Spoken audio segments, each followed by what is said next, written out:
6 divided by 2, multiplied by 1 plus 2. Millions of people.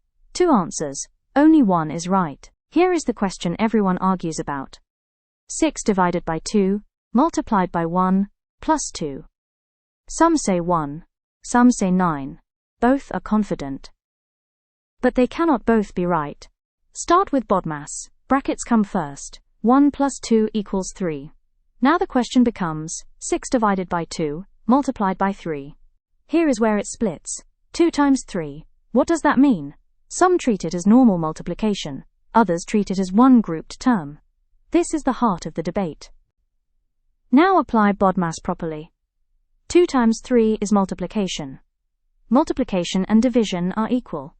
So we go left to right. 6 divided by 2 is 3. Then 3 multiplied by 3 is 9. Answer 9. So why do some people get 1? They treat 2 times 3 as a single group. So they do that first, giving 6. Then 6 divided by 6 equals 1. This comes from a different convention. Here is the real issue. The question is poorly written. Good maths avoids this completely. Brackets remove all doubt. This debate is not about BODMAS. BODMAS is consistent. The problem is the notation.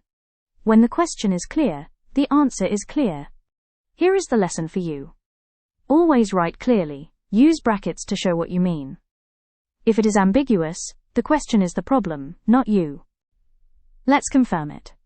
Brackets first. 1 plus 2 is 3. Then left to right. 6 divided by 2 is 3. Then multiply. 3 times 3 is 9. Answer, 9.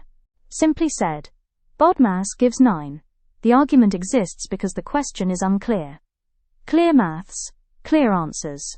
Next, test yourself. Everything you have learned in one challenge.